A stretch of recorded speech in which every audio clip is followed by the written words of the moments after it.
साहे गुरु तेरा ही आसरा। प्यारे ज्ञानी पुरुषों, प्यारे सज्जन पुरुषों, जो भी मेरी आवाज़ सुनता है, आओ हम सब मिलकर प्रार्थना करें कि हर जीव को ज्ञान मिले, हर जीव के हर कदम आगे बढ़ते रहें और सब जगह एक दूसरे में भाईचारा कायम रहे और शांति से जीवन बिताए।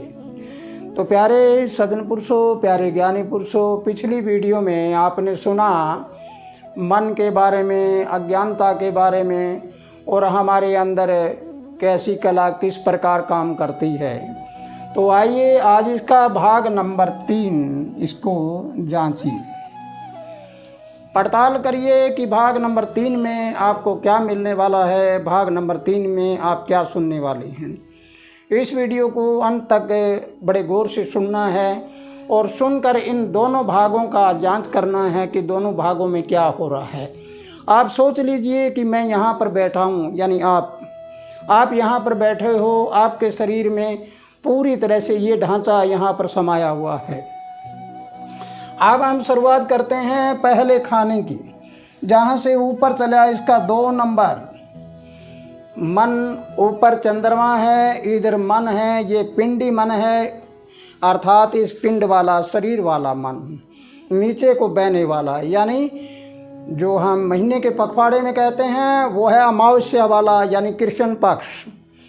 और यहाँ आकर ये हो गया ब्रह्मांडी मन, ब्रह्मांड में जाने वाला ऊपर वाला, यानी महीने में शुक्ल पक्ष जिसमें चंद्रमा पूर्ण रूप से होता है, यानी पूर्णिमा वाला पक्ष।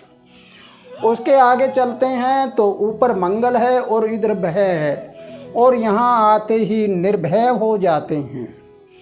जब पिंडी मन के साथ रहे तो हमें डर लगता था, ब्रह्मांडी मन के साथ रहेंगे तो हम निर्भय हो जाते हैं। और निर्भय होकर आगे चलते हैं तो जहाँ राहु था और राहु में वहाँ अज्ञानता थी, उस अज्ञानता की जगह हमारे पास परम ज्ञान पैदा हो जाएगा, यानी ऐसा ज्ञान जो कुदरत की ओर से आता हो, ऐसा ज्ञान प्रचंड हो जाएगा। और उसके बाद में यहाँ आपने सुना था केतु, यहाँ सुना था परोपजीवी, दूसरे पर जीवन आधारित रहने वाला, और यहाँ आकर आप लोग आत्मनिर्भर हो जाओगे, यानी समय का ज्ञान हो जाएगा आपको।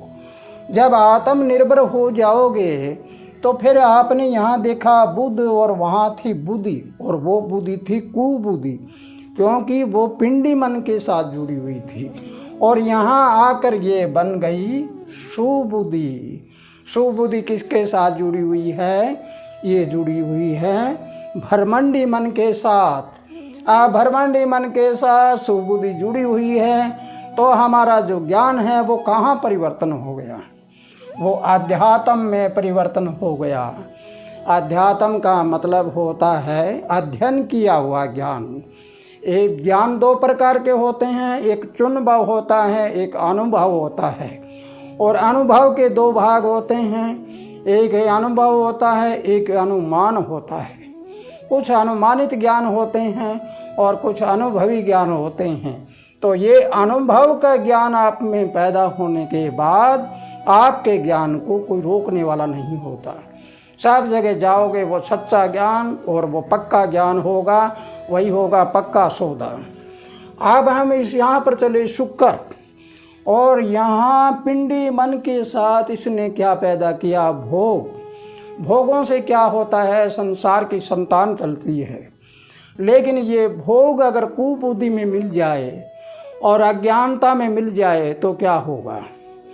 फिर संसार में अपना जीवन तबाह कर लेता है और दूसरों का जीवन भी तबाह कर देता है। इस प्रकार ये यहाँ ब्रह्मांडी मन के साथ अगर मिल गए तो फिर यहाँ पर आकर योग बन गया। योग किसका? शब्द और सूरत का योग। जब शब्द और सूरत का योग बन गया तो आत्मा क्या बन गई? आत्मा परम आत्मा का रूप ले लिया, यानी आत्माओं में श्रेष्ठ आत्मा, ये परमात्मा हो गया। यहाँ देखा हमने शनि, और शनि यहाँ पर चल के आलस्य था, लेकिन ये आलस्य पिंडी मन के साथ था और ये भरमंडी मन के साथ जब ये आलस्य उधर से परिवर्तन होकर आया तो यहाँ पर चुस्ती हो गई, यानी उसमें आलस नहीं आता।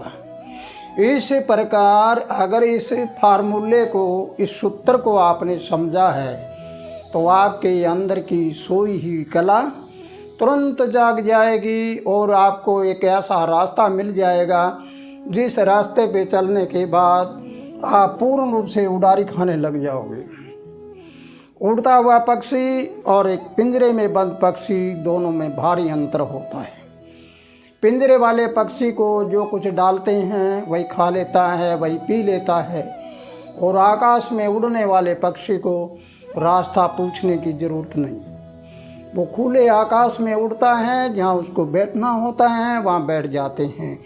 तो ये हमारा अगर भरमंडी मन हमारे साथ हो जाता है तो हम एक परम आत्मा के रूप में पेश हो जाते हैं और आकाश में उड़ना शुरू कर देते हैं। और ब्रह्मांड में जितना भी ज्ञान आपको नज़र आएगा, सारा ज्ञान तुम्हारी खोपड़ी में भर जाएगा। धरती पे कहीं भी चलोगे आपको कहीं दुर्गंध, कहीं सुगंध मिलेगी, कहीं अच्छा, कहीं भला, कहीं बुरा मिलेगा।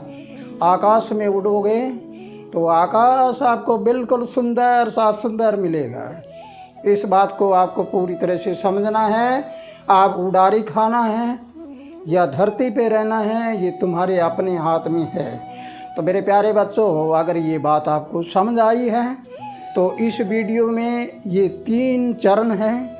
इन 3 चरणों के बाद चौथे चरण में जाने के बाद आपको ये पता लगने लग जाएगा कि मेरे अंदर बहुत कलाएँ समाई हुई हैं और इन कलाओं को जागृत करने के लिए अगर मैं अपने दिमाग को शिकायतों से खाली कर दूँ तो ये सारी की सारी बातें मेरे अंदर यहाँ पे समा जाएगी। ये समा जाएगी जहाँ आपको जो कुछ देखना हो, बटन दबाया और वही आगे आया, बटन दबाया वही आगे आया।